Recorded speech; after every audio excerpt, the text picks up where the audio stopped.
Ô Vitor, a gente tem uma gama, né, de questões para falar sobre a situação política no país neste momento. Acredito que a mais recente é a situação do presidente da Caixa, Pedro Guimarães, e como isso acaba afetando, né, o próprio governo do presidente Jair Bolsonaro, pouco mais de 3 meses das eleições. A Caixa é uma grande bandeira de campanha do presidente Jair Bolsonaro. Hoje mesmo ia ter, provavelmente vai ter ainda, né, aquela questão do lançamento do Plano Safra, a Caixa bastante robusta, fazendo bastante política social importante no país. Porém, essa situação pode acabar agravando aí, ou pelo menos atingindo de alguma forma esse núcleo, né, do governo do presidente Jair Bolsonaro. Queria entender sua visão sobre isso, quais os impactos, quais os reflexos e uma saída repentina do Pedro Guimarães, o que poderia ocasionar, né, dentro do governo. Com certeza, você está corretíssimo. A Caixa Econômica Federal é um dos importantes braços da administração pública federal na aplicação de políticas sociais. Foi ela que possibilitou o espraiamento, né, de todo o dinheiro aí do Auxílio Brasil e de todos os auxílios que possibilitaram. O presidente da Caixa é um apoiador de primeira hora, desde o início do governo Bolsonaro. Inclusive, ele entrou em embates com a opinião pública, com tudo mais. Mas eu não vejo essas denúncias, principalmente essa com relação ao presidente da Caixa, que é de cunho moralista. Não vejo essas denúncias respingando na disputa eleitoral. O que a gente viu, até você comentou ainda há pouco, sobre os índices de inflação, que os principais problemas para o eleitorado brasileiro ainda são de cunho econômico.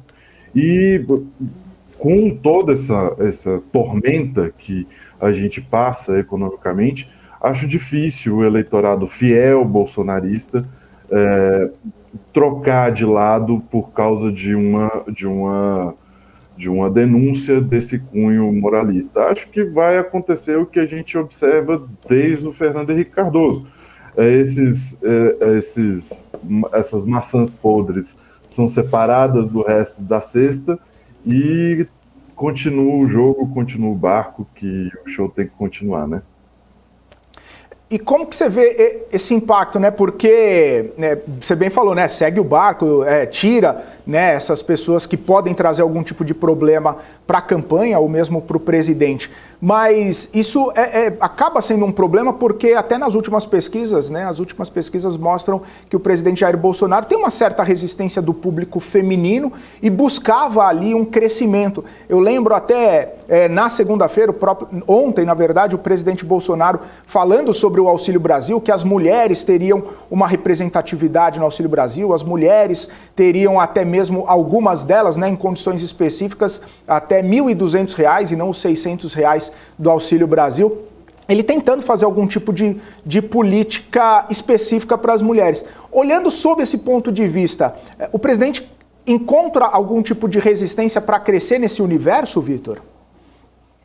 Muita resistência. Eu acho que isso é um dos maiores entraves apontados, inclusive, pela equipe política que veio junto com o Centrão, junto com a filiação do presidente ao PL, que é muito apontado por esses políticos clássicos, por esses políticos profissionais, de que o presidente Bolsonaro tem uma resistência muito grande entre mulheres de renda mais alta e de escolaridade mais alta. E esse público é muito determinante na formação de opinião.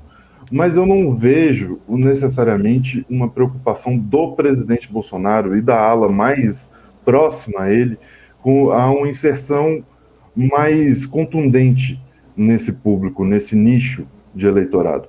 Porque a gente pode reparar que ele, na segunda-feira, salvo engano, ou na terça-feira, ontem, ele chegou a anunciar de que o vice-presidente indicado por ele seria o Walter Braga Neto.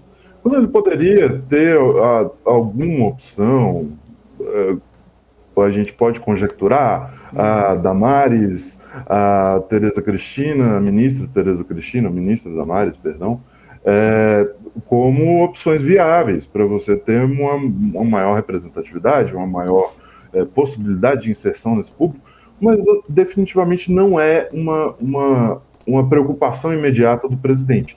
Ele tem sim uma preocupação de reter esse eleitorado que ele já tem, reter essas pessoas, esses fiéis bolsonaristas que perdem na narrativa quando o governo não dá respostas a uma economia que está claudicante, está capenga, por assim dizer, e não consegue dar as respostas efetivas aos problemas dos brasileiros. Então, quando ele perde esse eleitorado, ele perde muito mais do que consegue conquistar outras alas. Eu acho que essa, hoje em dia, é o maior embate que a gente tem dentro da campanha do Bolsonaro, do presidente Bolsonaro. É a ala mais próxima a ele, seus filhos, seus estrategistas mais chegados, e contra o Ciro Nogueira, o ministro Ciro Nogueira, o presidente do PL e tantas outras figuras que foram cercando ele e dando governabilidade, dando possibilidade de aprovação no Congresso, dando possibilidade de continuação do governo de uma forma mais efetiva.